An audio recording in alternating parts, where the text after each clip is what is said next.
Welcome again to What People with Disabilities Teach Us. We're glad you've joined us for what promises to be a special program in our series on employment and disabilities, this time regarding mental health.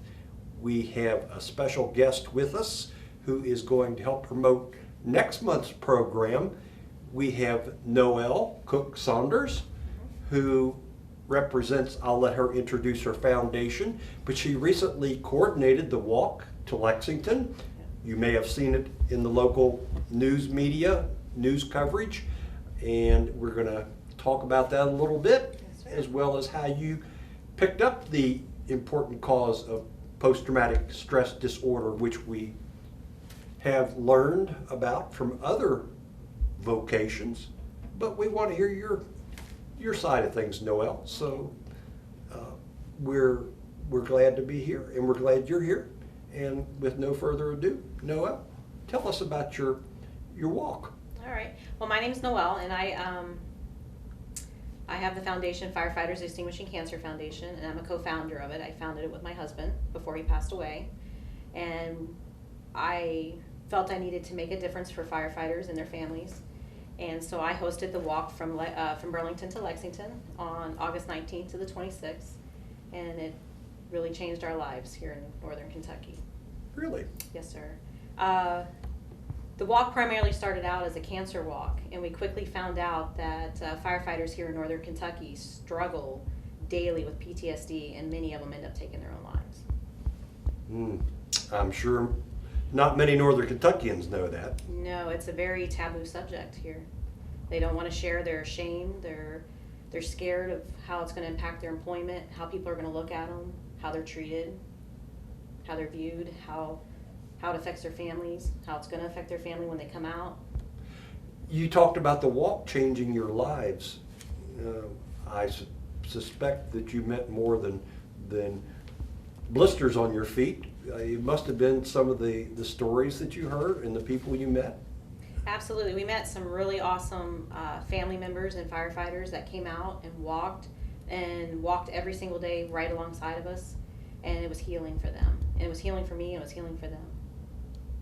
Just for a moment so that our audience could appreciate, did you walk side roads? What route did you take to walk to Lexington? Where in Lexington did you go? Okay, well, we started out at Burlington's fire station coming down, 18. We picked up onto 25, stopping along the way at fire stations for lunch, for breaks, slept in fire stations all week long, and ended up at Lexington Fire headquarters and stayed the night, and then had a meeting at the Kentucky Fire Commission's office the next day. Okay, now I understand the rationale. Yeah, we sat down with the commissioner and the union president and had a conversation about the important need of a bill being passed here for PTSD issues amongst firefighters. They have a cancer bill, but they do not have a PTSD bill. Are you able to be more specific about how it changed your lives? For me personally, walking and carrying the names on the pack, because we carry backpacks that have pass tags, shields, some remains of firefighters. Carrying the backpacks, and you think about those lives lost, and you think how their families are doing and what's happening and what took them.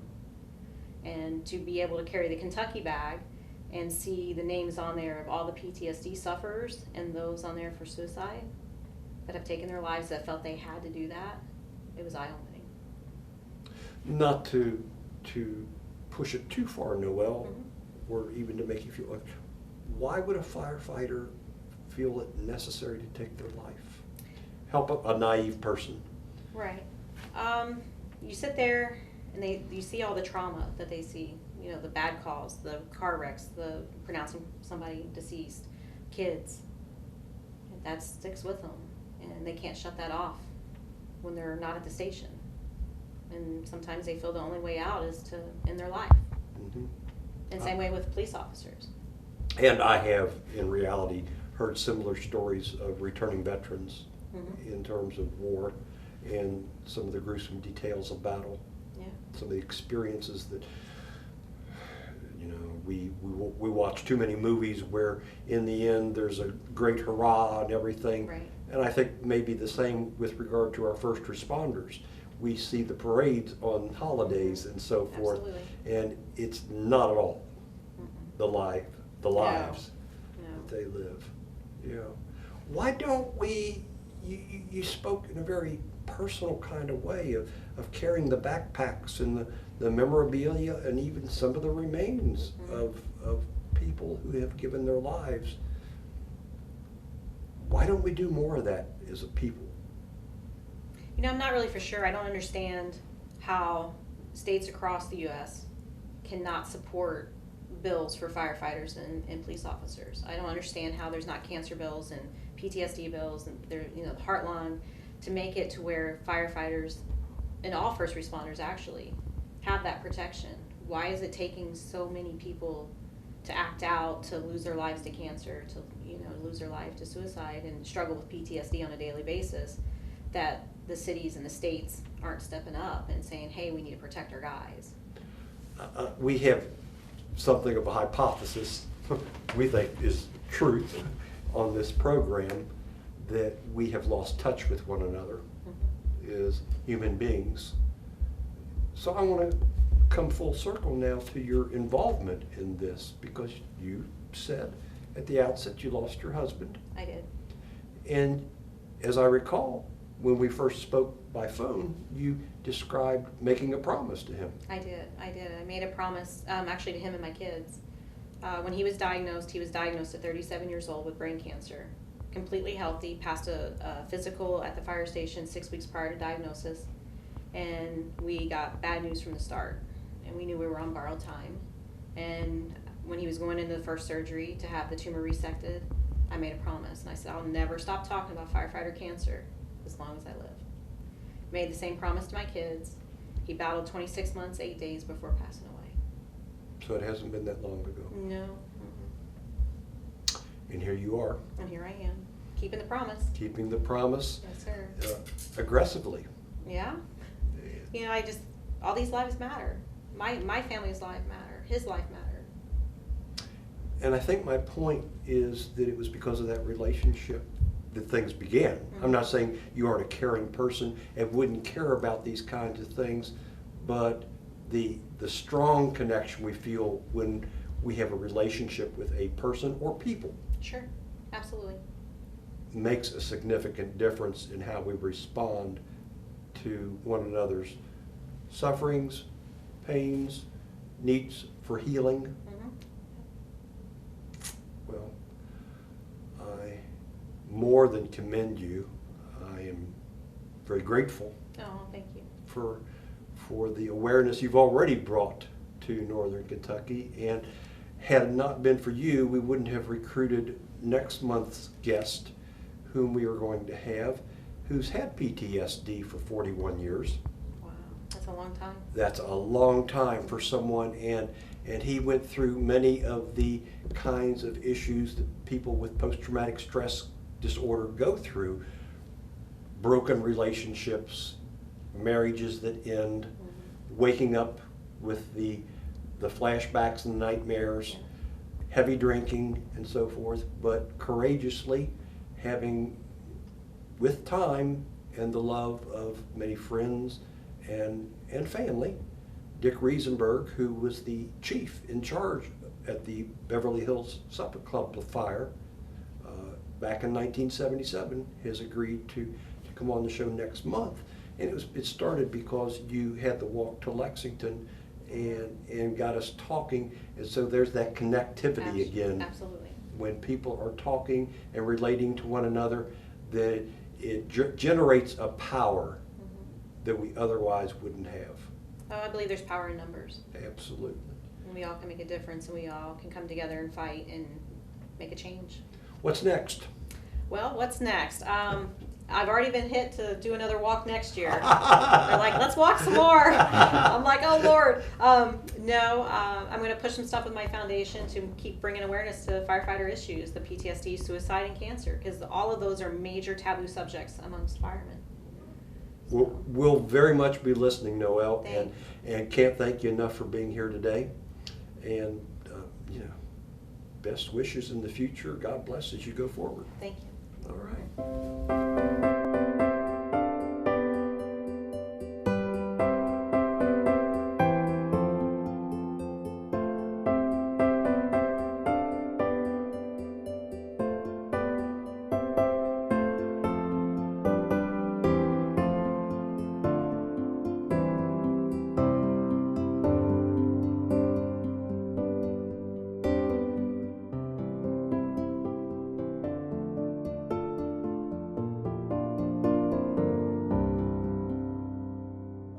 Thank you for being with us again on What People with Disabilities Teach Us. We have a very special guest in this segment. We are going to discuss employment in our continued series on mental health and employment. We're going to talk about employment and depression anxiety today with a guest that some of you may already know if you have been in Northern Kentucky for a while. Our guest today is a professional in the world of disabilities in multiple areas, but he's also a peer. Larry McNabb has counseled people seeking sobriety and recovery in faith-based settings, such as when he was with Fairhaven Rescue Mission. He has for more than 10 years worked with the visually impaired with Kentucky's Department of Vocational Rehabilitation, Office of the Blind. He is a counselor in bereavement. He has led many workshops, and I'll let him share more about his training in that, on suicide, since he has been co-chair of the Kentucky Suicide Group. Regarding our topic of mental health and employment, Larry is a person who is not only a professional, but who has experienced his own episodes of depression and panic disorder. He has battled depression in the past, and we're more grateful than words can describe that you would have the courage to speak publicly on this issue, where many are quietly concealed away from the public eye, but so much needs to be said. So we very much thank you. We thank Nicholas County. We thank Barberville and Union College and University of Kentucky for educating him. We thank his wife Renee of 24 years and his two sons, Christian and Micaiah, and his two daughters, Linda and Zoe, for loaning him to us. Larry, thanks for being here. It's a delight. It's real important, and at the same time, we are thankful. Thank you for inviting me back onto the show. I really enjoyed being here before, and I'm looking forward to talking with you as well as the audience today, the viewers, on some important information and topics that we'll be covering today.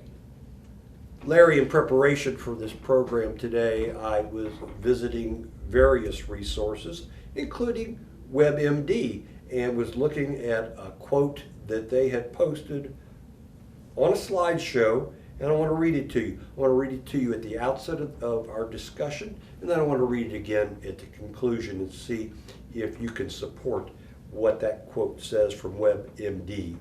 Okay. In the midst of major depression, you may feel hopeless and helpless, but the fact is, this condition is highly treatable. More than 80% of the people get better with medication, talk therapy, or a combination of the two. Even when these therapies fail to help, there are cutting-edge treatments that pick up the slack. Is that true, Larry? Things are getting better? Or the future looks bright, to paraphrase? Actually, I think there is some truth that things are looking better, but we still have a long ways to go. We still have a lot of uncertainties. There's still too much silence when it comes to depression, anxiety, mental health disorders. Another way of saying mental health disorders is saying brain disorder. And when we look at that as a brain disorder, I think it helps us to talk more openly about it, because it is something going on with our brain and the chemical imbalance. So I think there are some strides being made, some laws being put in place to where mental health professionals are now being trained in suicide prevention. But here in Kentucky, it was 2013 before it was even required for mental health providers to have suicide prevention training. Why so long, and why is there just now starting to be some progress made? I pulled this also from the same slideshow on WebMD. These are PET scans. It's only recently that we've been able to document through brain imaging that the brain changes, whereas in the past, prior to today, and probably some of the stigma still is all people could do something about their condition if they wanted to. And unfortunately, we have a lot of people that do believe in that. But looking at scans like this, you actually see physical evidence that there are brain disorders. There are in this case here, depression and how it does affect the brain itself. And the one picture here, we see it like it's almost the brain is kind of shutting down, saying, I don't want to deal with things, because it's a much darker image. But in the other one of a not depressed image, you're seeing a brain that is alive and active to where it's interacting with others and really seems like it's reaching a capacity, so to speak, on some of the things that it's meant to do. But depression causes the brain to do a very negative decline in the sense of it does actually show physical change in the brain itself. If I could just hold up, maybe the audience could view just the difference in colors without seeing the close-up of the images. You can see the darker green-blue on this side and the almost yellow on this side, indicating this is a more active brain and this is a brain that is depressed. And consequently, that's what you're referring to, that in the past we didn't have such imaging to support the what people described as clinical depression. That's correct. Or anxiety and other kinds of things that we can now show through with pictures. Technology has really changed the way we look at brain disorders, because we now realize that there are instruments and devices that can physically show differences, and even in some cases predict who may be suicidal at the time. And you have alluded to that we can show these kinds of things, but I know even you posted on your Facebook page not long ago a biblical blog or an article about the exact title is Mental Health Actually Biblical? Because in churches, people have seen it as something, as an adversarial kind of antagonistic topic to perhaps religion and religious faith, or a faith-based approach to what ails us, that if folks were, pardon me for using this word, I'm using it in the pejorative sense, excused for being depressed. Mm-hmm. And we all have been to churches where we were admonished if we weren't smiling and encouraged. Now come on, what's wrong with you today? Come to life. And not everybody who experiences depression, you wrote, or you didn't write, but you quoted in that article that you posted, I'm going to read this, in those moments, I don't need to be told to not to worry. I don't need to be told to exercise more faith in the promises of God. I don't need to be told to snap out of it. What I need is encouragement to persevere. I need to be reminded that even in the midst of suffering, Jesus is near. I need to be reminded that my light and momentary afflictions are producing an eternal weight of glory. I need to be encouraged to press into Jesus. And I need to be connected to someone who can help me deal with the physical aspects of anxiety. Here's the unfortunate reality. Even if my thinking is biblically faith-filled and God-honoring, my physical symptoms of anxiety probably won't go away. Why? Because most of the time the problem is primarily physical. Something isn't working correctly in my brain, which in turn causes me to experience the physical symptoms of anxiety. And that is very true. That statement there, first of all, we have to understand when it comes to mental health disorders or brain disorders, it is an invisible battle. It's an invisible disability. So people looking at you, looking at me, looking at any of our viewers, they can't see that there is something going on with our brain that is different than what is considered to be normal, as we saw with that brain scan with depression. And I think that's where we have to start realizing that modern technology and medical breakthroughs are showing us that there's more to mental health disorders than just snap out of it. Tighten up your bootstraps and carry on, kind of a statement that we heard so many times in church growing up. Sometimes there's so much going on in the brain itself, the most complex part of our body, And the thing that has really set us so far behind is that we know still today so little about the brain itself and how it really operates. If you talk to any neurosurgeon, neuroscientist, they will say we still have a lot of ground to try to cover because we still are unsure a lot of the things about the complexity of the brain itself.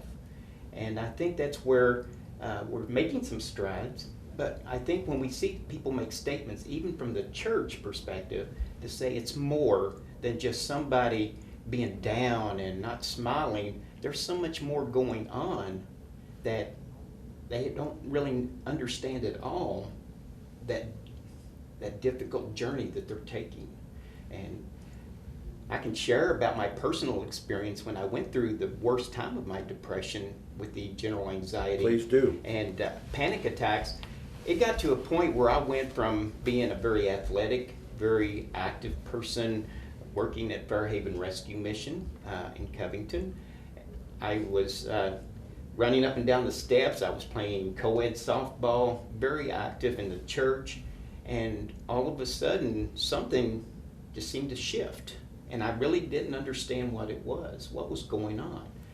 And I do know that I had even pastors say to me, Larry, what kind of sin did you do to cause your brain to be acting this way, or for you to be acting this way? Because we're not educated. But when you go from being 150, 155 pounds, being very active and athletic and pretty healthy, you start dropping down to 123 pounds. People around you say, are you dying? Mm-hmm. And in my mind, I'm thinking, I am, but not in the way you're thinking. And to be able to look in that mirror and say, who is that person? Who is that person looking back at me? I really don't even recognize that person anymore. So for us on the outside, not having any experience, unfortunately, there are some out there, the majority of people have not had to deal with any mental health disorders or brain disorders. So, but looking on the outside of what I'm saying, know that the person that's dealing with these disorders, many times they don't even know who they are anymore because this whatever's going on with their brain is changing them to a point they don't even recognize. And because, as Amos Wong, who wrote the Bible, Church, and Disabilities, describes, we have a disability perspective, or we need to have, but what we've had up until now, exclusive of a disability perspective, that is the perspective of someone who is suffering from depression or anxiety, is a normate perspective. You spoke a moment ago about someone who hasn't had those experiences that you described, and they tend to look at whatever it is, life, the Bible, philosophy of life, from their perspective and impose it on everybody else as the norm, the normate perspective. And we're more diverse than that. We are, very much so. And too often, they have excluded a portion of the truth themselves. They have. And I think that's where, when you don't understand what another person's going through, you have to find a way to remove yourself from your own way of thinking and say, I've got to really focus on what this person is saying and what they're sharing with me from their perspective. Don't think of it from my perspective and my experiences, because I will be quick to be judgmental. I'll be biased in certain ways, and I'm looking at it to say, well, wait a minute, I don't understand that because that's not happening with me. But if we can take that little adage of saying, you don't know where a person really is going in life until you put yourself in their shoes. It really is true. We have to remove ourselves from who we are as we're interacting with others to sometimes say, let me think of what they must be going through right now, and try to shift that a little bit. But here are the people who don't do that. I promised you I was Yes. going to be devil's advocate. And Yes. Here it's coming. Here it comes. But you also have put your armor on, dude, because you've been through the trenches yourself, and you know of what you speak. So I'm gonna encourage you to dig in and come right back at me. Here I am. I'm the human resource person that has to interview you, and how daunting. I mean, he's looking for attitude and positive, effervescent, bubbly personality, and I'm battling depression, and I've got to put on a happy face, for that's his expectation, and if he doesn't see it, then I'm toast. That's just one. Or in a social setting, why don't we invite Debbie Downer to go to dinner with us? Who wants to spend time with Debbie Downer? Mm-hmm. And that is so true. The people who need us most, that person that's in there that battles depression, needs a job, don't they? They do. How do you know that, Larry? Because I needed a job when I was going through it. I know that as I work as a counselor as a vocational rehab counselor with the Kentucky Office for the Blind, I know setting down one-on-one with someone, yes, they are dealing with vision disabilities. With 70% unemployment. With a large percent of unemployment, and this goes across a lot of disabilities, that there is a large number of individuals that are unemployed. And this goes for mental health disorders as well. When you have about 3/4 of your population with mental health disorders is unemployed. But we have to say, what is out there to help protect us, to be able to put us on a level playing field? What's out there in the work field that can help us to be able to say, I have experience, I have some skills that would be valuable for an employer? And that's where the Rehab Act of 1973 came out, to start saying we got to start addressing disabilities, that people that have disabilities also have talents and things that are useful for employment. We went to the Americans with Disability Act of 1990 and we put into another step of saying how we need to show that individuals with disability can bring things to the table. And then as we moved along, there was a lot of amendments to the ADA laws, but then we came to the Workforce Innovation and Opportunity Act with President Obama and his administration of 2014 to say, how can we even include those with disability more in the workplace? Because we're missing out of employment that is a key part for someone with a mental health disorder, saying, I don't feel useful. Now, I think right now there is employers that are needing employees right now. Here in Northern Kentucky, we're very fortunate to actually have more job openings than we have people that are actively pursuing employment. And we're saying, okay, so why are we not getting more people to work? Because we still are fighting this stigma of a lot of people at home that has disabilities to say, no one's ever encouraged me to step up and to show I have talents and abilities. No one has given me the chance, the opportunity to say, you may have had an onset disability. You may have all of a sudden had a condition that caused you to lose your eyesight. But the world's not over. There are still many things you can do. In one study years ago, it said that there was as many as 80% of all jobs can be done by someone that's completely blind with the right accommodations. At a time when there's a worker shortage. A time when there's a worker shortage, yes. So when we're looking at employment and mental health, we're saying disabilities in general, we are missing out on a lot of quality workers that are getting treatment, they're getting helps, just like all the other heart conditions, people with kidney diseases, people with other ailments. They take medication, therapy, treatments to try to keep that stable as possible so they can continue to work. But the thing that I want our viewers to know, Mike, is that 1 in 5 people that are around us each and every day, including in our workplace, have some type of a mental health disorder. 1 in 5. 18.6 is an exact number of what one of the latest studies showed. When you're seeing 18.6 of adults have some type of mental health disorder, employers have to say, oh, So there's a lot of people working here right now that haven't disclosed that they have a disability.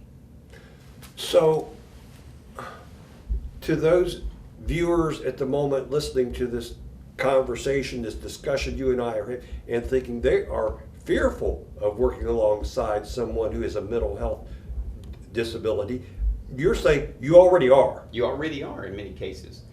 And the thing about it is, if you're getting the medication and the treatments, the therapy that you talked about earlier, sometimes it can be a support group. Sometimes you need one-on-one counseling. I would encourage counseling with medication, so you as an individual dealing with a mental health disorder, that you're taking care of a bigger picture of what you're dealing with your disability. Yeah, there's a lot. You know, I opened with the things are looking brighter scenario, and with regard to all of the types of depression that are out there. Seasonal depression, we're coming into autumn, postpartum depression for ladies that have just delivered, depression for children. There is talk therapy. There is.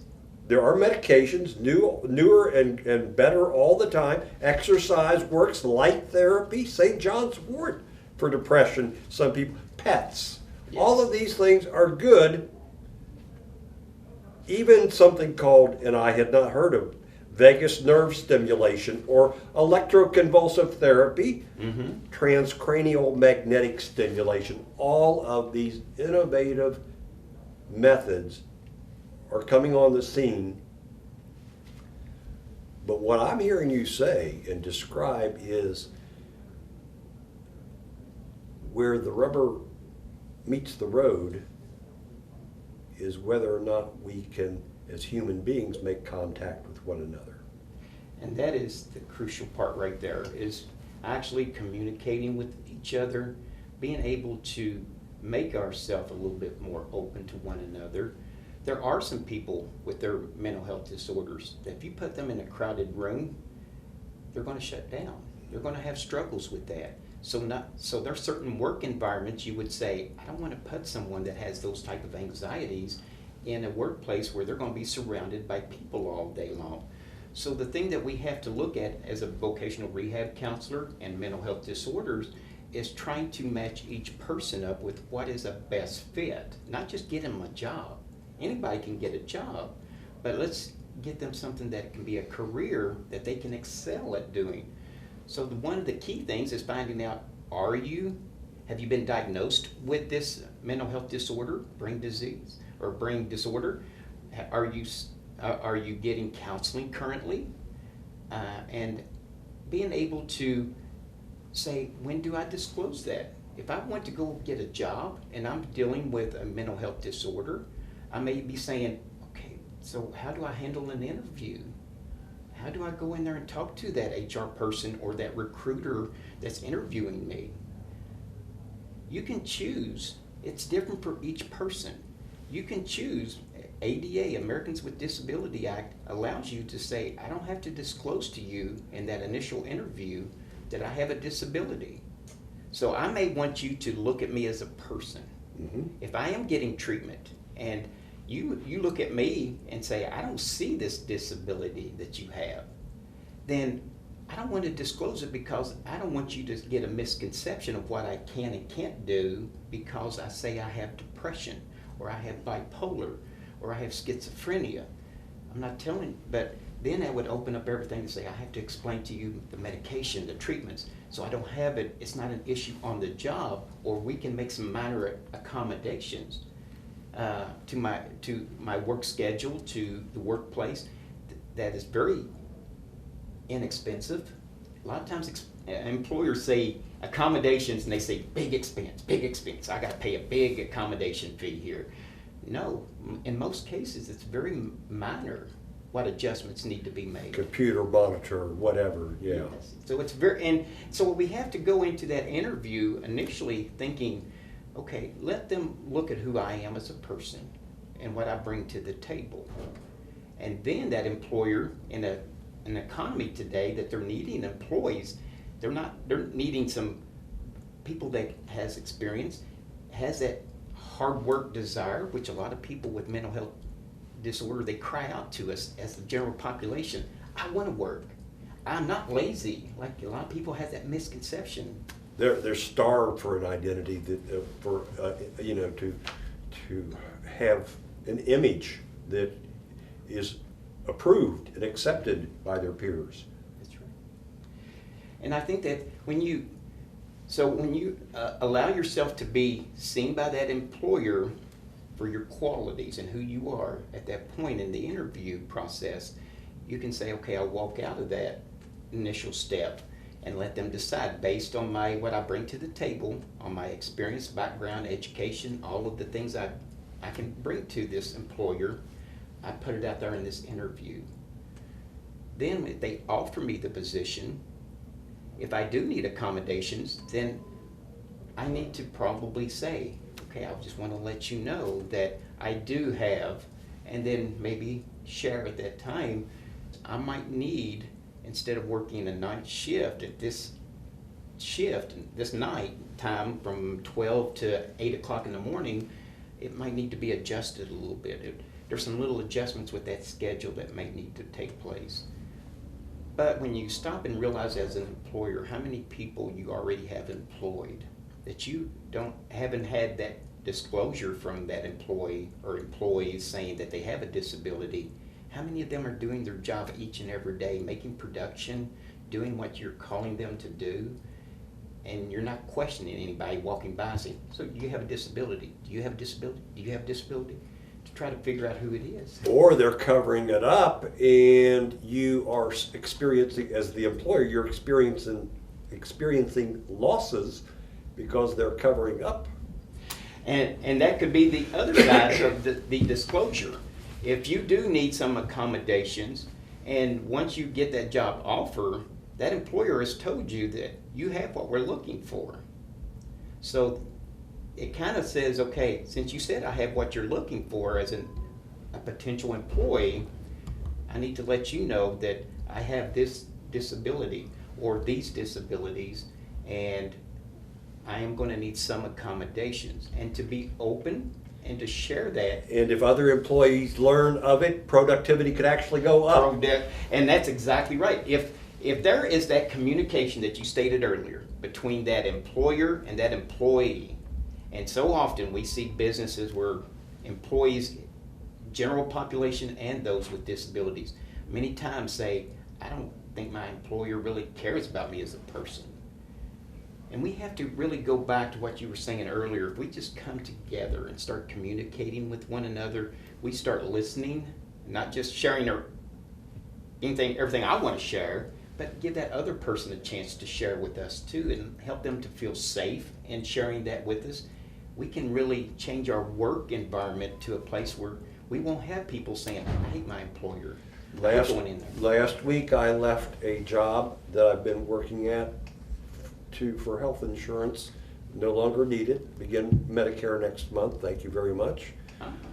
But in revealing that I was volunteering at the new hospital, mental health hospital, Sun, the operations manager disclosed to me that, well, her mother, she was quite sensitive to that volunteering that I was doing because her mother had suffered from depression. Oh. So here was the big boss coming forward with mental health information of her own. Who knows how many people might open up and say, this is part of my life too. That's right. And I think it's something that just says, you have a story, I have a story, and we need to share our story, because we never know when our story is going to touch the life of a person that we're interacting with. That they may be shutting things inside, saying, well, who wants to hear my story?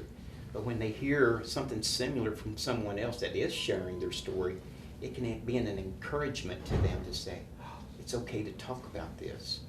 And that's why I'm not hesitant to share about my depression. I'm not hesitant about sharing about my anxiety. I still deal with anxiety quite a bit. Even with medication, it's still something that I have to try to keep controlled. And also the panic attacks. When you wake up from a deep sleep and all of a sudden you have a panic attack, you're saying, I didn't plan that. I wasn't thinking anything. I was asleep. So how did I all of a sudden have a panic attack? Sure. People that never have had that experience of the panic attack says, what's going on when you have these episodes? What? It's a chance to share that story. But if they've had a kidney stone, they can sure relate to that. And we're quick to do that, that's right. Yeah, I mean, so, and not all of us have had that experience, but we need to be open to that which we haven't experienced as well as that which we have. Exactly, exactly. And I think we have to realize that, as you said earlier in this segment, that we're very diverse. We're very different. We come from different backgrounds, different upbringings, but that's a uniqueness that each one of us has. And each one of us needs to realize that my story is just as valid as the next person.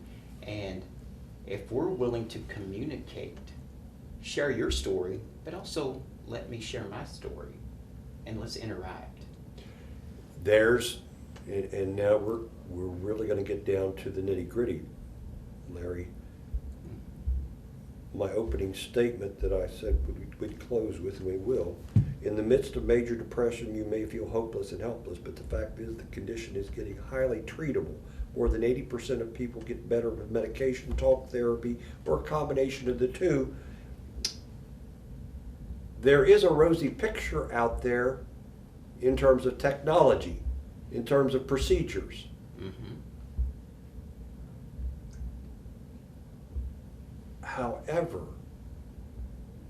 social engagement in America has been on the decline. It has.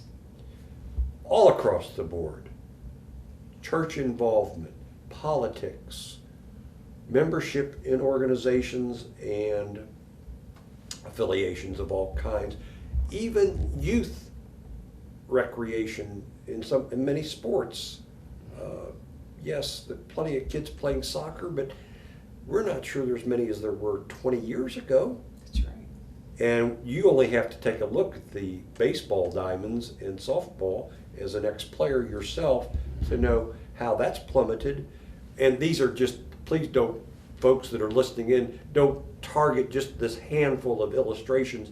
Go to the bowling alleys and go to restaurants. People won't believe this, but dining out has gone down. Yes. And we've all lamented family meals together. Mm-hmm. And people not sitting down together in their homes. That's right. And on and on and on. Many promising things, but if we don't come together as people, are things looking better? Unfortunately, the answer to that is so known when we look each and every year at the number of documented suicides. We see that number continue to go up all the time. Every year since I've been a question, persuade, refer, suicide prevention gatekeeper trainer, I have seen the national number for documented suicide keep climbing and climbing. And even though we don't even have 2017's number, I can sit here right now in the reality of knowing that I'm probably going to see it increase again when we get the 2017 numbers on suicide. When you realize how many people are attempting suicide, especially with our young people, talking about that technology and not communicating, not getting out there interacting with each other. We're missing so much by not interacting with each other that we get to a point where we're within ourselves and whatever gadget we have in front of us. And if you leave yourself alone with your thoughts and the ways you can beat yourself up, as I am a perfectionist, I can beat myself up better than anybody can beat me up. I do it all the time. So if you're left with your own thoughts, your own ideas, your own limitations, you're sitting there ignoring so many resources that are right there around you that could help you in so many ways. So we do need, Mr. Employer, for you to take a long look at that mental health person. We do need you, Mr. Human Resource person doing the interview, to be open to not just the bubbly personality, but a person who may have hidden gifts to be revealed. We do need to maybe invite Debbie Downer to dinner, or the neighbors, or who knows which one of them may be challenged by some issues that aren't always showing. Mm-hmm. We do. And we do need to keep speaking an encouraging word on a casual and everyday basis, because that, as much as anything, maybe more important than most things, is what is needed. I think it's so true. The core question we all have, when I look at you, or I look at one of our viewers, or I look at someone in the community, I automatically think, do you care? Do you care? And unfortunately, so many people are hitting a dead end. Unfortunately, literally a dead end, because they think no one does care. And when you get to that point with your darkness of your depression and other mental health disorders, and you don't even recognize that person anymore in the mirror, you start thinking, I'm the only person like this. I can't imagine other people feeling this way. I never hear it. But when we start talking and sharing, and we start, even as employers, start realizing a lot of what we may be shying away from is things we're struggling with ourselves. Yeah. And we need to start facing our biases, our fears, and start saying, how do we start interacting more again? How do we start putting down our cell phones and our technology and get to know each other? We need to let each other know, I care, and there's others that do care. I would suggest then that is where we are, Larry. In the midst of major depression, you may feel hopeless and helpless, but the fact is this condition is highly treatable. More than 80% of people get better with medication, talk therapy, or a combination of the two. Even when these therapies fail to help, there are cutting-edge treatments that pick up the slack. I would suggest that if we could sit here as we've done today and have this conversation, things are getting better. I would agree, because we all got to start that conversation. The way that suicide, depression wins is staying silent. Mm-hmm. It's only when we expose it, when we start talking about it, start realizing I'm not alone. There's other people that feel this way. Let's talk about what you're going through and what I'm going through. That's what support groups are about. People that have similar backgrounds of whatever difficulties they're going through, they're in one room, being able to share and be able to encourage and say, I've been there. I know what it's like to be in a similar type of a situation. Don't ever get to the point where you say, oh, I understand where you're coming from, and I know where you're coming from. Sometimes we have to say, I know where, I understand, but I really don't know what you're going through, because everything is so different for each person. Even your losses in life, they affect us differently. And our perception of how things are around us so many times causes us to do and not do things in a way that we're saying we're letting things out of our control, that we have nothing we can really do about it, keeping us from stepping out and say, I need help. I can't do this alone. I need someone in my corner. I need someone to be there to support me. And employers need to realize that to have a successful business, they have to be willing to reach out and find those candidates. No matter what kind of disabilities they may have, if they're quality candidates, if they're people that brings to that table what they're looking for, they need to start looking at how we can make something that we think over all these years that's impossible, how can we start making it possible and stop focusing on disabilities and start focusing on what's the abilities. Absolutely. Thank you, my friend. Thank you. We couldn't have done this without you, and your contribution has been mighty and large. Thank you so much for having me on the show. I appreciate it. Mental health and depression, anxiety. We hope that you will be with us next month when, again, we speak about the topic of post-traumatic stress disorder. Our guest then will be Dick Riesenberg, who was the fire chief in charge at the Beverly Hills Supper Club fire some 41 years ago. Dick has struggled, battled post-traumatic stress disorder these 41 years since. He even shared with me when I approached him about the topic, and he has written a book recently about it, but he said that after I spoke to him about being on this program, that he woke up the next night thinking about the fire. So it has stuck with him, and these issues are with people we know and have often battled but didn't want to mention to us. So please return next month, and we thank you for being with us this time. Thank you very much. I'm Mike Delaney.